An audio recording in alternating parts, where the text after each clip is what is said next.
நாம் வாழ்க்கையில் வந்து முன்னேறணும்னாக்க நாம் வாழ்க்கையை பற்றி சிந்திக்கணும்.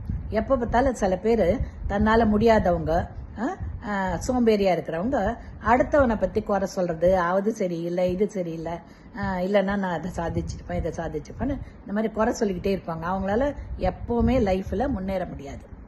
நீ அடுத்தவனை பற்றி சிந்திக்கிறதுக்கு பதிலாக அடுத்ததை நாம் என்ன பண்ணணும் அப்படின்னு சிந்திக்க தெரிஞ்சதுன்னா நாம் வாழ்க்கையில் டெஃபினட்டாக முன்னேறலாம். ரைட்டா?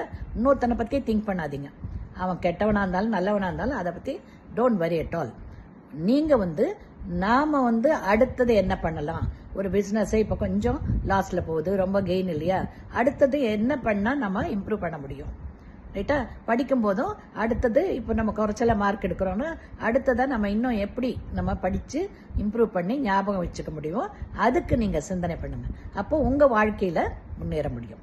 அதனால் அடுத்தவனை பற்றி சிந்திக்காமல் அடுத்ததை பற்றி நாம் சிந்தித்து வாழ்க்கையில் முன்னேறணும். ஓகேங்களா?